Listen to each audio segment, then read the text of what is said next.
Oldu mana shu DAF Euro 6ni qimmatroq narx bilan e'lonlarda ko'rgan bo'lishingiz mumkin. Endi hozir egalariga pul srochniy zarur bo'lgani uchun 34 ming AQSh dollarga berib berishga rozi bo'lib turibdilar.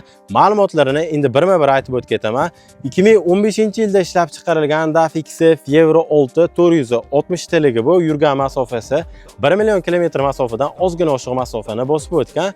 Salon ichki holatlarini ko'rsangiz bo'ladi. Yaxshi holatda turibdi. 2 tili ispalniy, xolodilniklari bor. Qo'shimcha steyajniy konditsionerlarigacha bor ekan. Mashinada hech qanday kamchilik yo'q deb egalar aytayaptilar. Motor korobkalarida umuman ishi yo'q. Yaqinda bir hafta oldin injektorlarni hammasini yangi qo'ydirib qo'ygan ekanlar.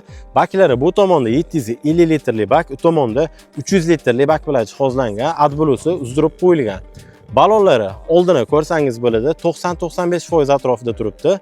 Orqasini ham videoda ko'rishingiz mumkin. Tigachga qiziqqan bo'lsangiz, egalarining telefon raqami videoni past qismida yozib qoldirilgan. O'zlariga aloqaga chiqib yana batafsil ma'lumot olishingiz mumkin.